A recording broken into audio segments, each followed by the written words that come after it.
Hello, everybody. So, yeah, happy to see that at least some people are still here. So, yeah, good on you. And also tell you all that you're the winners today, because if you stick around till the end, you have a chance to get your chunk of 1 million euros that we'll be distributing. It's not a scam. It's not a crypto airdrop. It's real money to make your AI dreams come true. So stick around.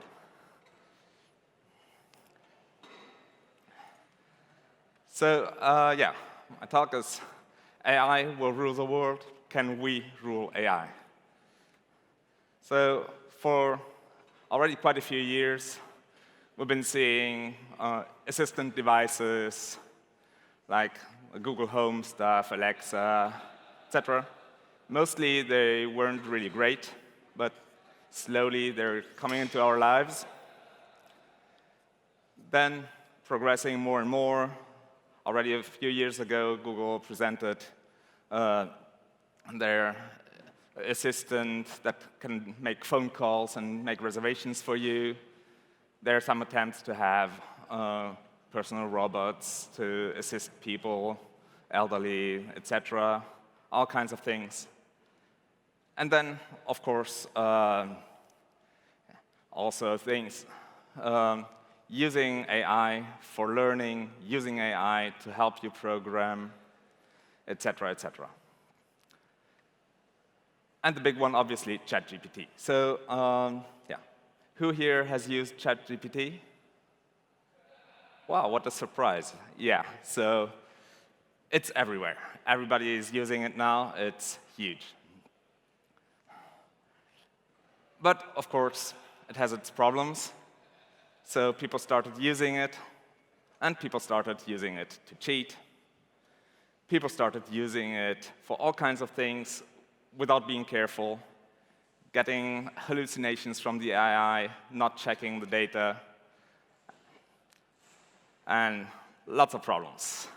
More seriously, AI is expected to have a huge impact on our lives. Some good things, but also potentially a huge impact on jobs, for instance, by making many jobs obsolete or increasing in efficiency so you can reduce the workforce. And that's potentially something quite dramatic, and we need to prepare for that. And finally, killer robots. I mean, that's the whole thing. We're going to have killer robots, and the big question today is, are we all going to die? To which the answer is yes, eventually. But yeah, I'm not going to talk about that, actually. I'm going to talk about who owns the robots. Whether those are killer robots or just your cute little robot at home that talks to your grandma. There's a big issue of who owns those.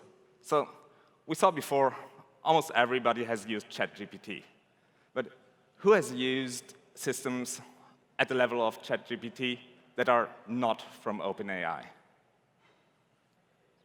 Yeah, a few. And if we exclude like Microsoft Copilot or Google's Gemini things, how many? Yeah, almost nobody. And that's really the thing. There's a huge concentration of power. So the clearest part is on the whole computing infrastructure. It's basically all NVIDIA. They're completely dominating the market. But also, when it comes to generative AI, OpenAI is huge. Then you have Microsoft, you have some things running on AWS, you have Google, and then a few others. And it's really, really concentrated. When you go into AI services, then the picture changes a bit. So then you're starting to have lots of companies, lots of little startups doing all kinds of things. But almost all of those, in the end, depend on the few big ones in the back. It's mostly services building on top of OpenAI services and APIs or things like that. And there's a reason for that. I mean, The thing is that training those models is just insanely expensive. And it's been getting more expensive.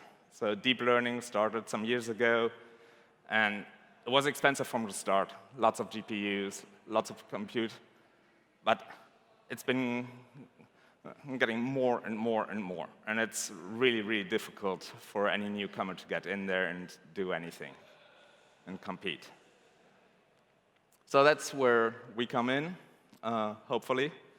So yeah, I work at the Barcelona Supercomputing Center, and we're a public research center and have one of the biggest supercomputers in Europe, and even one of the biggest ones in the world.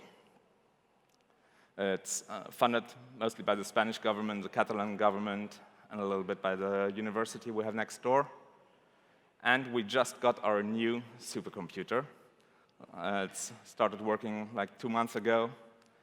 And it's number 3 in Europe, number 8 in the whole world. So it's pretty big.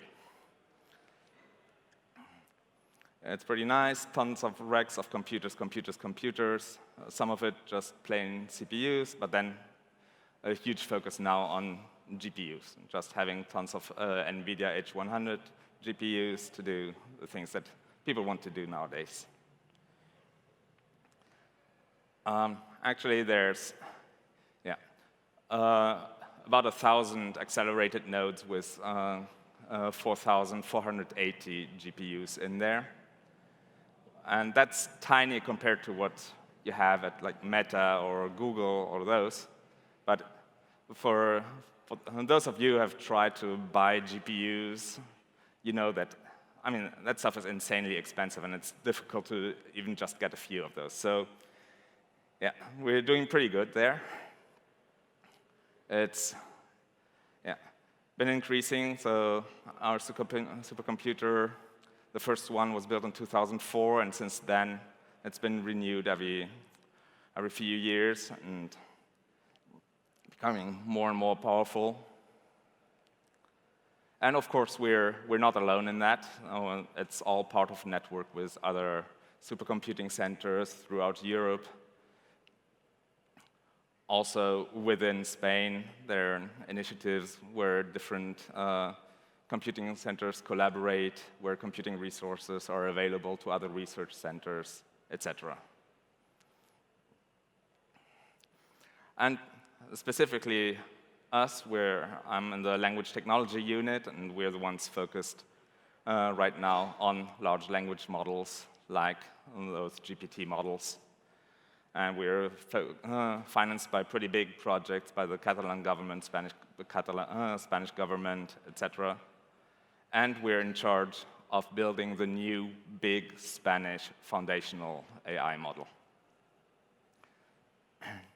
So what is this about? So the thing is that large language models, it's very America-centric. Most of the big companies there in America, they care mostly about the American market.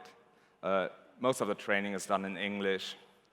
It's also culturally quite focused on American preferences and needs.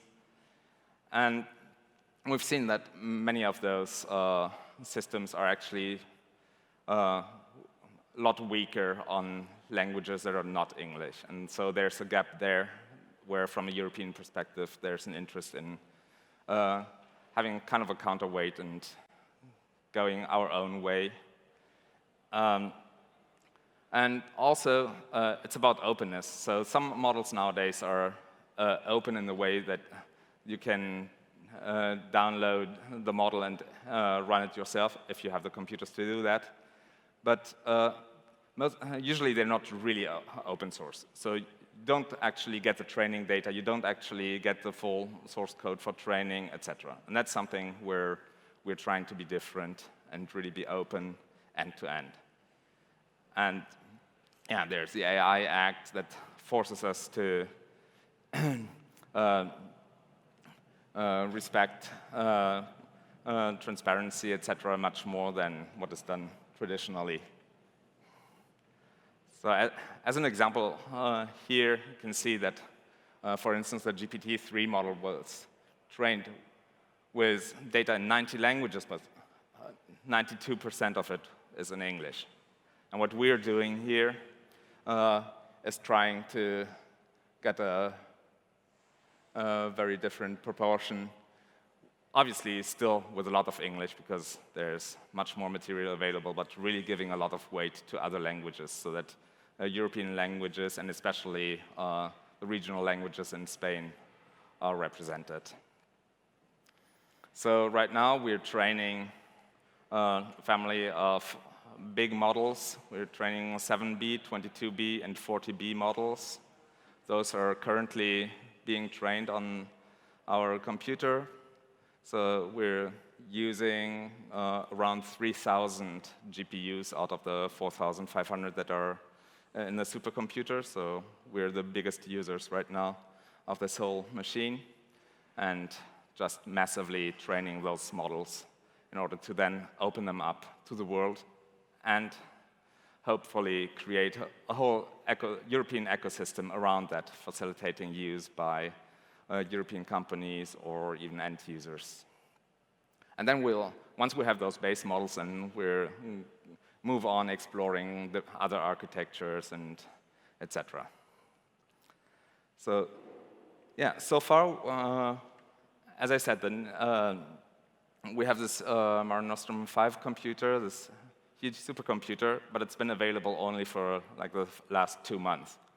And before that, things were difficult.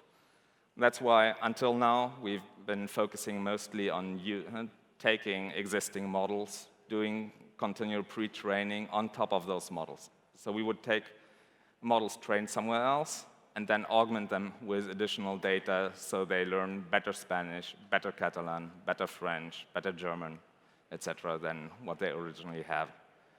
And now we're finally at the point where we can make our own models from scratch, fully transparent and fully open.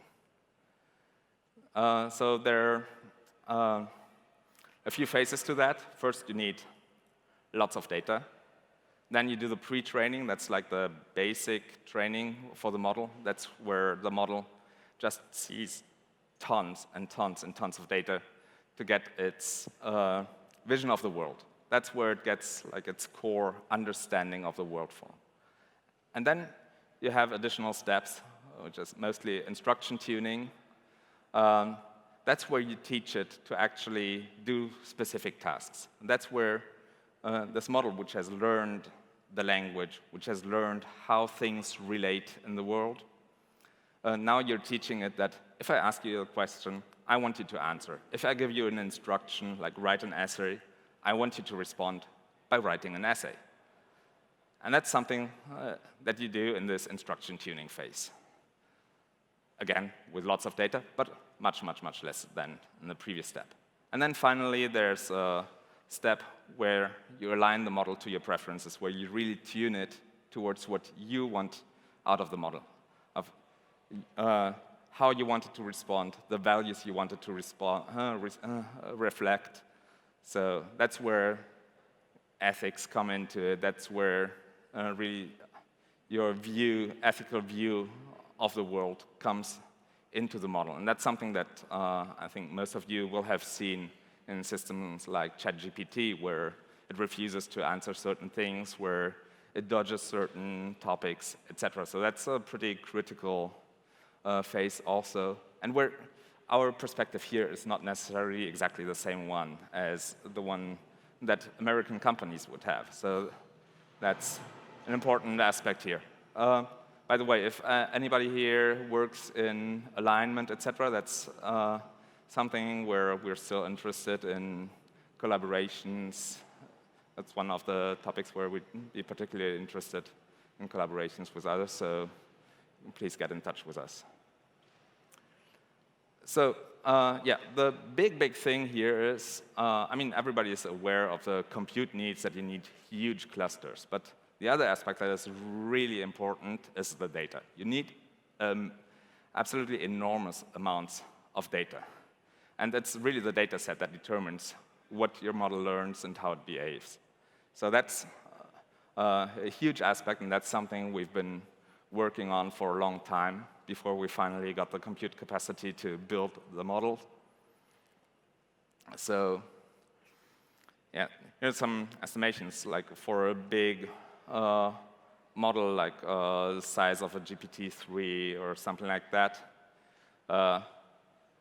you would need something like 3.7 trillion words of text, which is absolutely stunning. So when you look at, for instance, the entire Wikipedia in Spanish, that's just 0.0009 trillion tokens.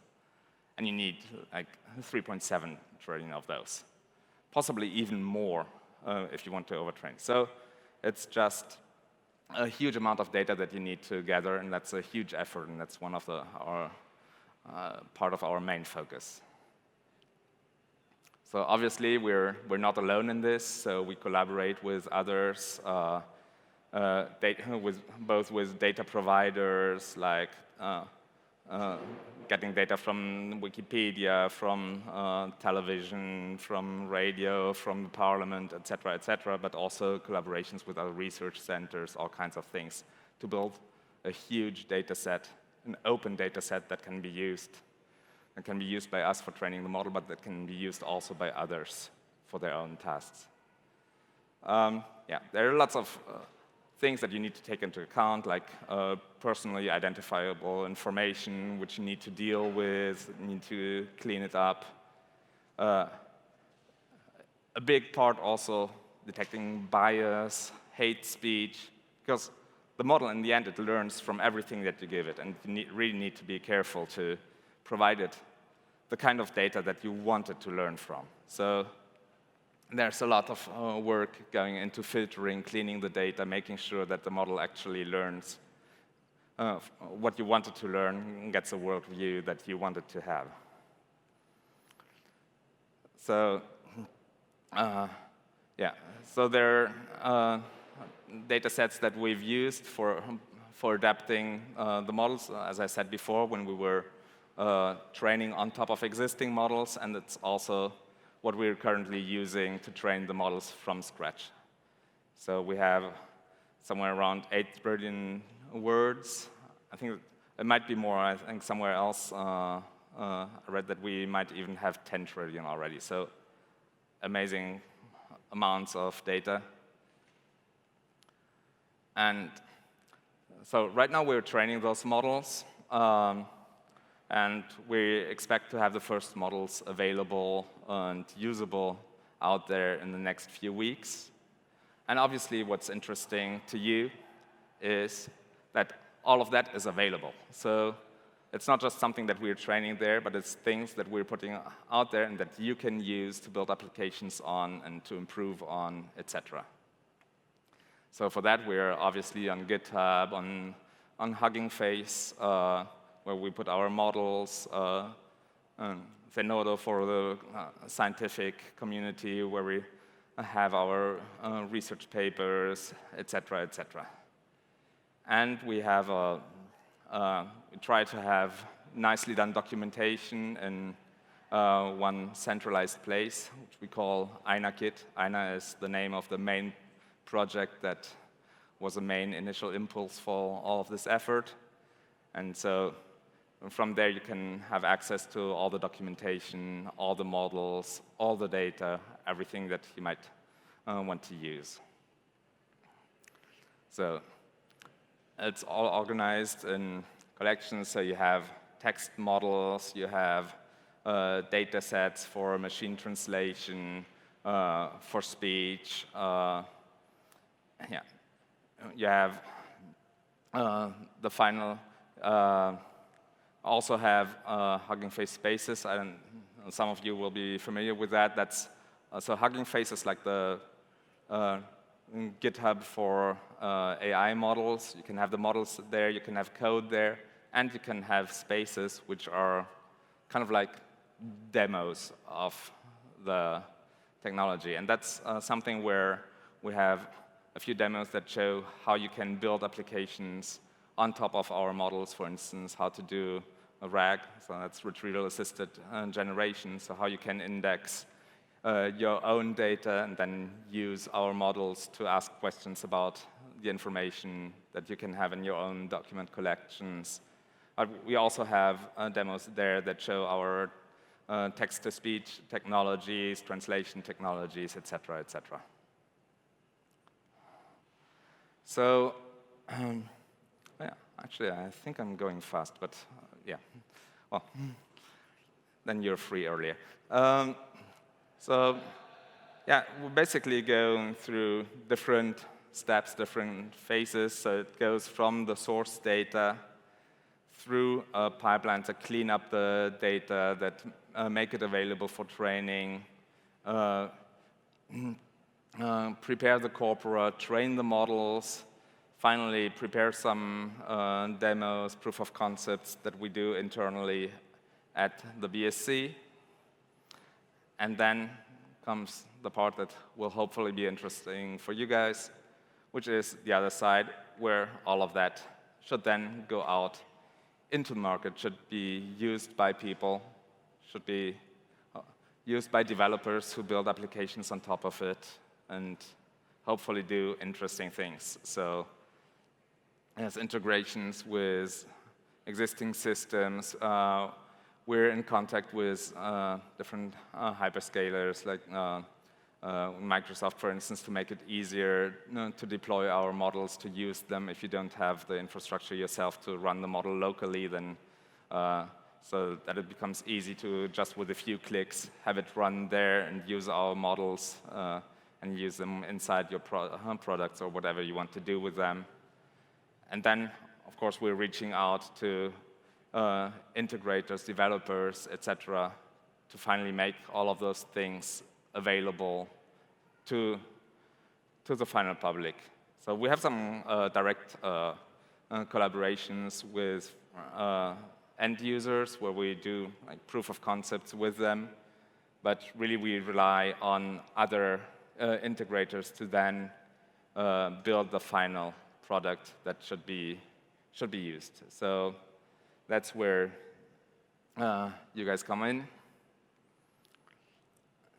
Basically, the core of what we're doing, which would be the data collections, the models, the demos, and documentation that we prepare, integration with different systems, ease of deployment, etc. All of that is something that we try to package nicely to make it available, so you can use it, you can take it, you can just go in there to INAKit, read the documentation, see everything that's there, and can easily take what you're interested in to build your own products out of it for fun or for profit, for whatever you want. Completely open licenses.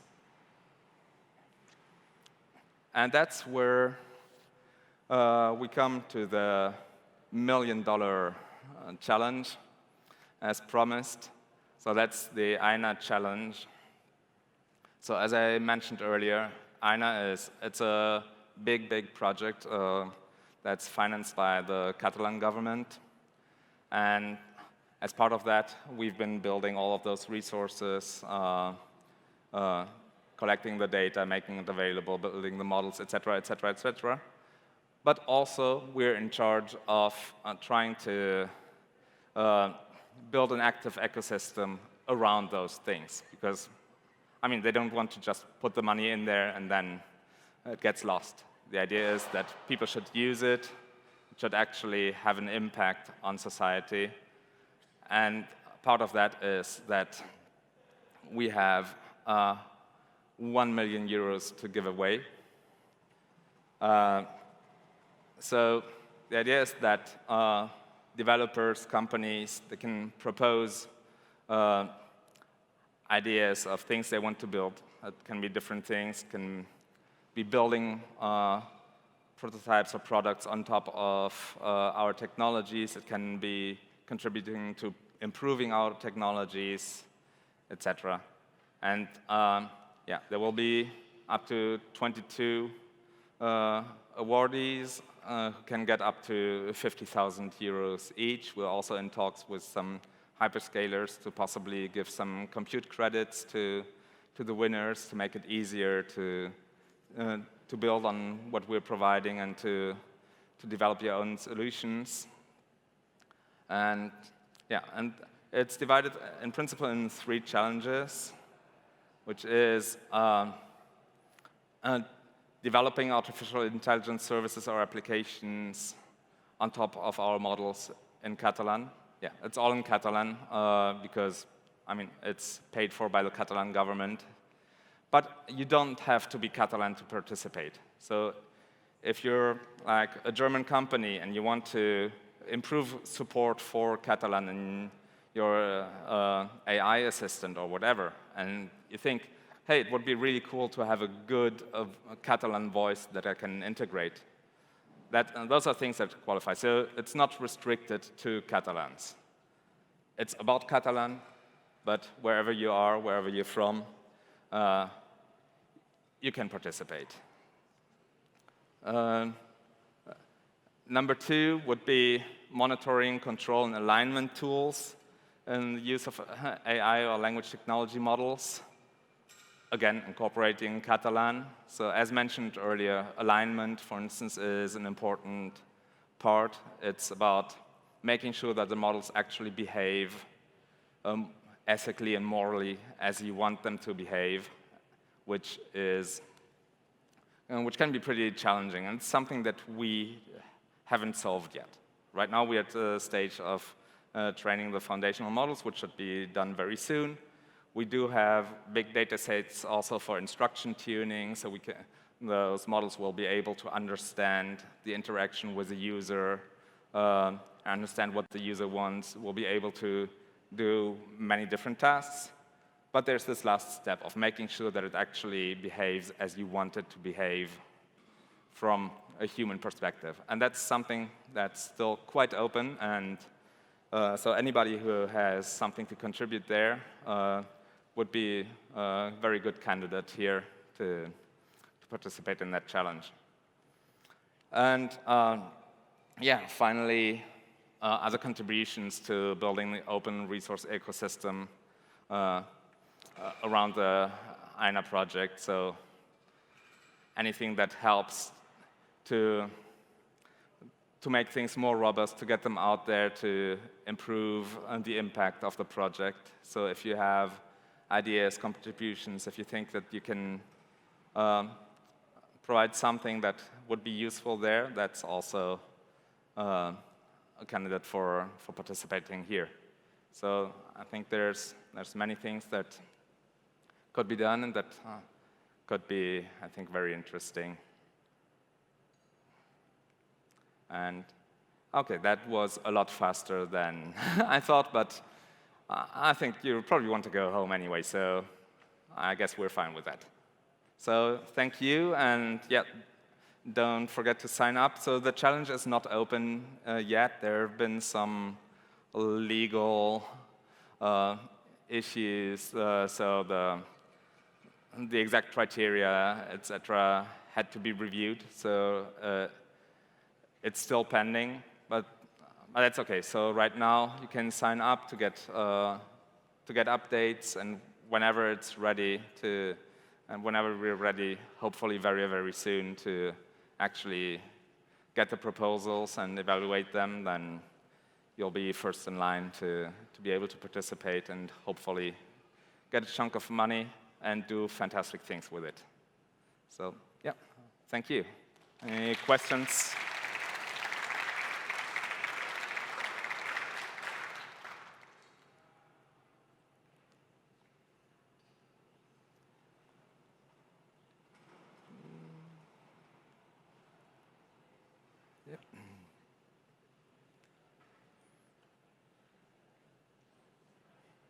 Thanks for the presentation. Since the topic is AI will rule the world, I wanted to ask your opinion about it because I read recently from the former super alignment team of OpenAI that they expect to create the general artificial intelligence in the next 2 or 3 years based on the current development. So what do you think about it, and where are we all going in this regard? It's very hard to say. So if you had asked me just a few years ago, I had a very clear answer there. There was absolutely no question in my mind that, yeah, this is never going to happen. But yeah, things have changed radically. I have to admit that I've been in machine learning and all of these things for a long, long, long time, and I absolutely did not expect what happened.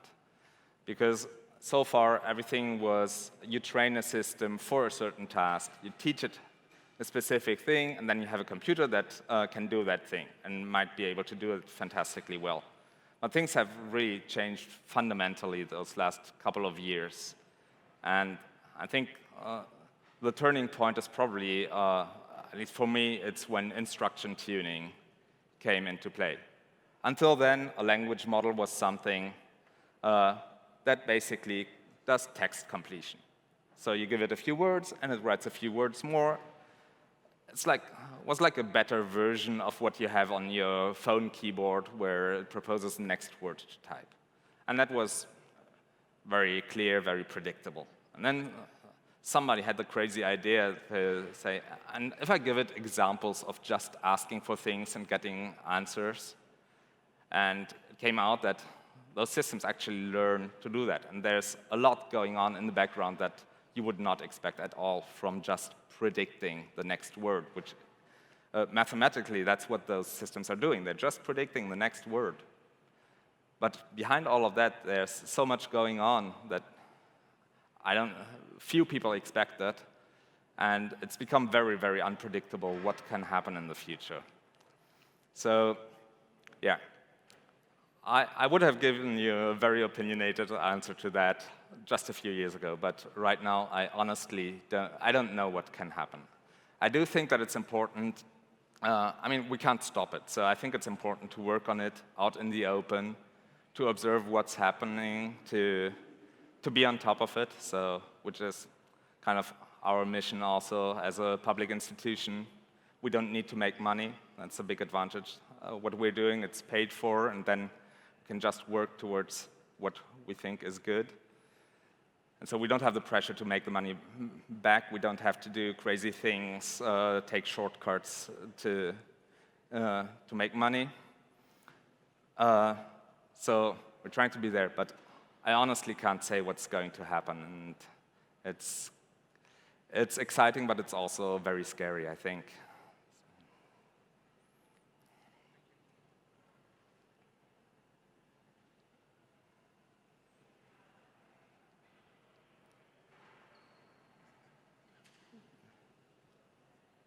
Yep, nobody else?